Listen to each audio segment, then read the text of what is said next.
Hello everyone and welcome back to my channel, Messes with Michelle. I am so excited for today's video because I'm going to be giving you some cleaning motivation but with a spin. Because today we're going to be using all of these wonderful foods. So stick around, you don't want to miss it. So I went down the rabbit hole of the internet and I found so many different hacks when it comes to cleaning using just food. So I'm going to share them with you, crossing my fingers that these will work because I'm really excited.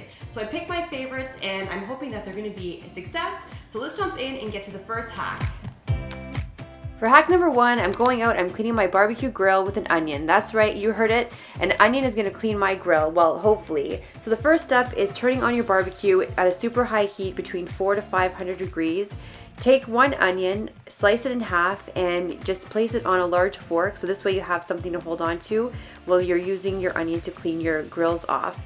So I'm just taking my onion, running along the grills and trying to take off any excess grease that was stuck on there. And onions are supposed to have antibacterial properties, which is the reason why it helps break down any grease or grime. As I was cleaning the grill with the onion, I noticed that I wasn't removing a lot of large grime and grease that was stuck onto the grill, but overall I did a pretty good job and took off most of the grease that wasn't too stuck on.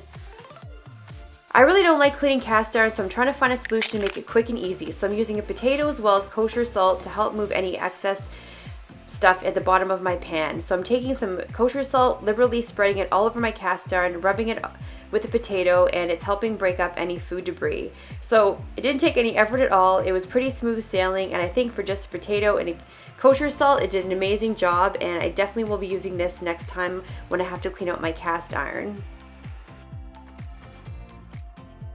So I'm going to be showing you my mini cast iron pan that has a bit of rust at the bottom. So if you have any trouble with rust, try squirting a little bit of ketchup in, which I'm doing here because that's supposed to help break down the rust because of the acid in the ketchup.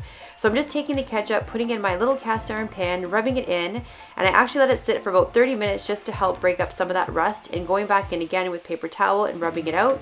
And I think for just ketchup, it did an a-okay job because that pan is looking fabulous.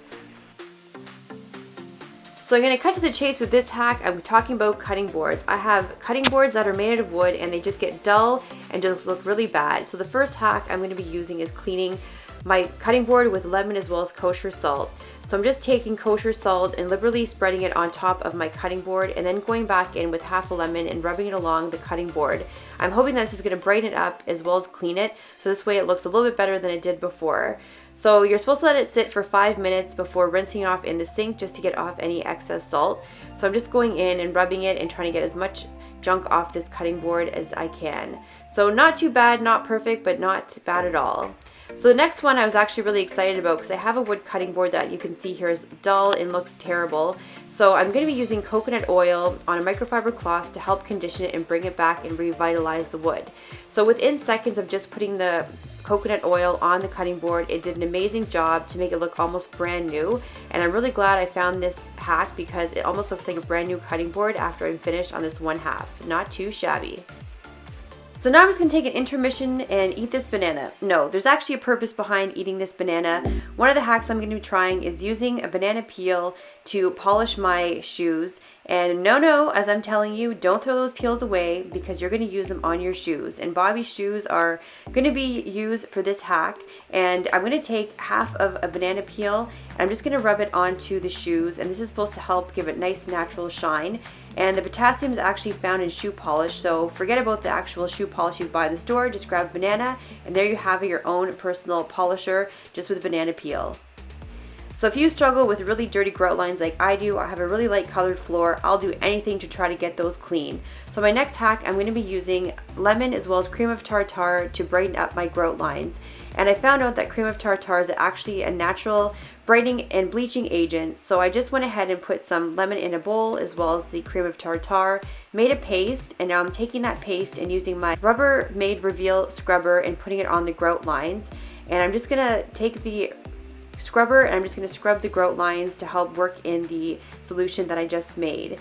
Then I'm going to take my dishcloth, wipe it away, and I was so impressed because it looks fabulous. Cannot believe how easy that was. Not too shabby. So next I'm going to be making my next hack. It's supposed to be a dupe for Windex, but I'm going to call it Vodex because yes, I'm going to be using vodka.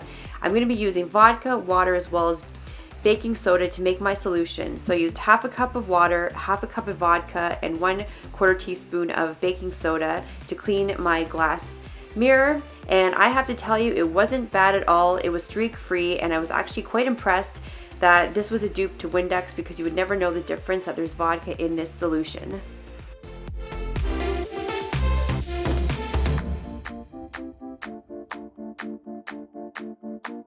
So here's the tea on my next hack. I'm going to be using Coca-Cola to descale my tea kettle. This is the first time I'm actually cleaning my kettle, and it is pretty gross and pretty disgusting. So I'm hoping that this Coke is going to help descale and get all that junk out at the bottom. So I just put in some Coke in the kettle, ran it till it boiled, and I'm dumping it out, and let's see. Nope, didn't work. I think this is a lost cause, but it was a good try. So now, keeping on the tea, I'm actually going to be using my tea kettle for this demonstration and next hack by using natural agents to polish my stainless steel.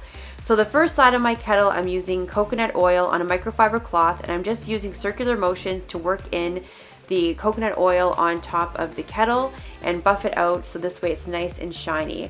So far it's looking pretty darn good. So then I'm going to go in, I'm going to be using another option if you want to use a natural agent for cleaning stainless steel is olive oil. So I'm going to follow the exact same process on the other side by using a microfiber cloth and then working the olive oil into the tea kettle.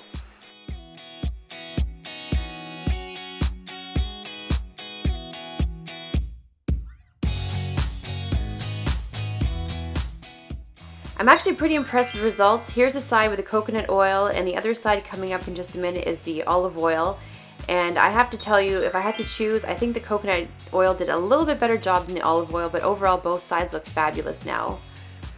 So I'm moving upstairs in the bathroom, and I'm desperate to find a solution to cleaning these watermarks off my faucet in my bathtub. I've struggled with these watermarks in dull chrome for so long, so lemon with baking soda is supposed to help that. So I'm taking a half a lemon, and I'm just putting a little bit of baking soda on top and scrubbing it in and working into the chrome, and just hopefully this will break down any water spots and make it nice and shiny and brand new. So after I was finished using the lemon and baking soda, I just used some water, rinsed off the faucet, and just going in with a microfiber cloth to dry off the area. I really had high hopes this would work, but unfortunately my faucet is way too far gone. Next hack, I'm going to be using a grapefruit and once again kosher salt to make a bathtub scrub. So I just need one grapefruit cut in half and then half a cup of kosher salt. I'm going to take the kosher salt and just sprinkle it along inside the bathtub. Then I'm going to grab my scrubber, which is going to be my grapefruit, and I'm going to use this to scrub the bathtub, and this is going to use the acid and the abrasiveness of the kosher salt to help remove any sort of tough stains or messes inside my bathtub. And I have to tell you, the smell was great and it worked pretty good, and I was really happy with the end result. So moving on, I'm going to be focusing on my gross toilet because that ring never comes off. It is so stubborn. So I'm going to try the hack of using Coke to remove that stubborn stain. So I'm just pouring a generous amount of Coke in the toilet. I let it sit for about 3 hours to help really work and hopefully get rid of that stain, but after flushing the toilet it did not work, so unfortunately this one was a bit of a fail. For my next hack, I'm going to be using vinegar to hopefully get rid of any sort of built up calcium or water scale on my shower faucet head. So I'm just taking the vinegar, putting it inside the Ziploc bag, and I'm just going to secure it to the head of the shower to hopefully use that vinegar to break down anything that's built up. So I removed the vinegar about 30 minutes later, and I was actually quite surprised because it did a great job and removed all that scale and gunk. So that's a wrap on today's video. I really hope you had a great time learning these food hacks that you can clean around your house with. So if you like these types of videos, give it a thumbs up. Don't forget to hit that notification bell because I'd love to remind you that my next video goes up next Sunday. So hope to see you then. Now the real question is, what do I do with half a potato for supper?